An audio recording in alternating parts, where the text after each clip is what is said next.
எல்லோருக்கும் வணக்கம். என் லைஃப்பில் இந்த மாதிரி ஒரு பெயின்ஃபுல்லான ஒரு சுச்சுவேஷனை நான் ஃபேஸ் பண்ணதே கிடையாது. மனசு முழுக்க வலி மட்டும்தான். இந்த சுற்றுப்பயணத்தில் என்னென்ன மக்கள் பார்க்க வராங்க, அதுக்கு ஒரே ஒரு காரணம் தான், அவங்க என் மேலே வச்சிருக்கிற அன்பும் பாசம். அந்த அன்புக்கும் பாசத்துக்கும் நான் எப்பவும் கடமைப்பட்டிருக்கிறேன்.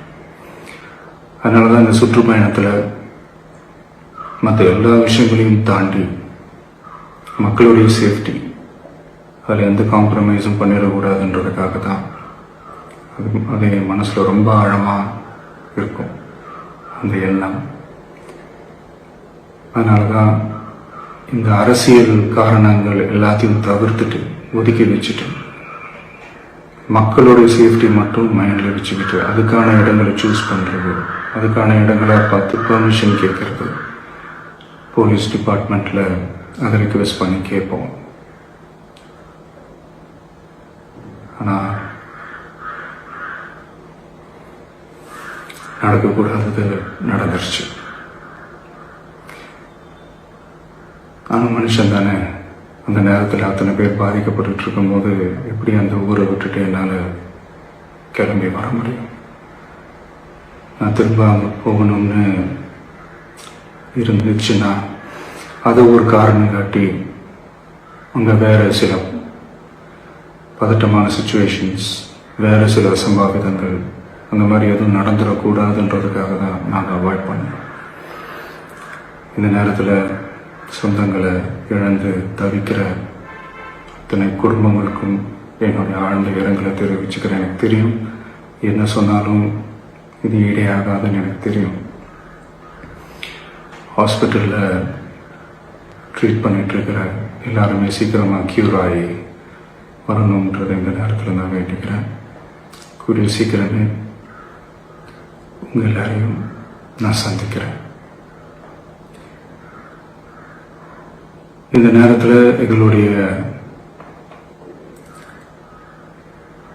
வலிகளை, எங்களுடைய நிலைமையை புரிஞ்சுக்கிட்டு எங்களுக்காக பேசின அரசியல் கட்சிகளை சார்ந்த நண்பர்கள், தலைவர்கள் அனைவருக்கும் என்னுடைய நன்றியை தெரிவிச்சுக்கிறேன்.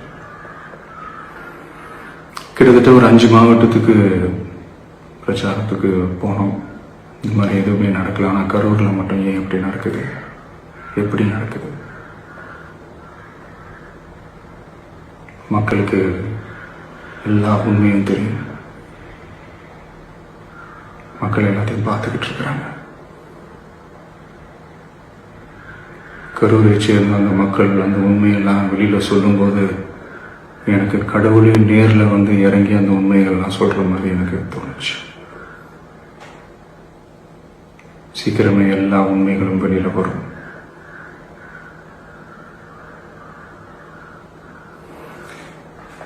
எங்களுக்கு தரப்பட்ட இடத்துல நாங்கள் போய் அந்த ஸ்பாட்டில் நின்று நாங்கள் பேசிட்டோம். அதை தாண்டி எந்த தவறும் எங்கள் சைடில் நாங்கள் எதுவுமே செய்யலை. பட் இருந்தாலும் எங்கள் கட்சியை சேர்ந்த நிர்வாகிகள், தோழர்கள் மேலே எஃப்ஐஆர், அது மட்டும் இல்லை சோஷியல் மீடியாவை சேர்ந்த நண்பர்கள், தோழர்கள், அவங்க மேலே எஃப்ஐஆர்லாம் போட்டு இப்போ பிடிச்சிக்கிட்டு இருக்கிறாங்க.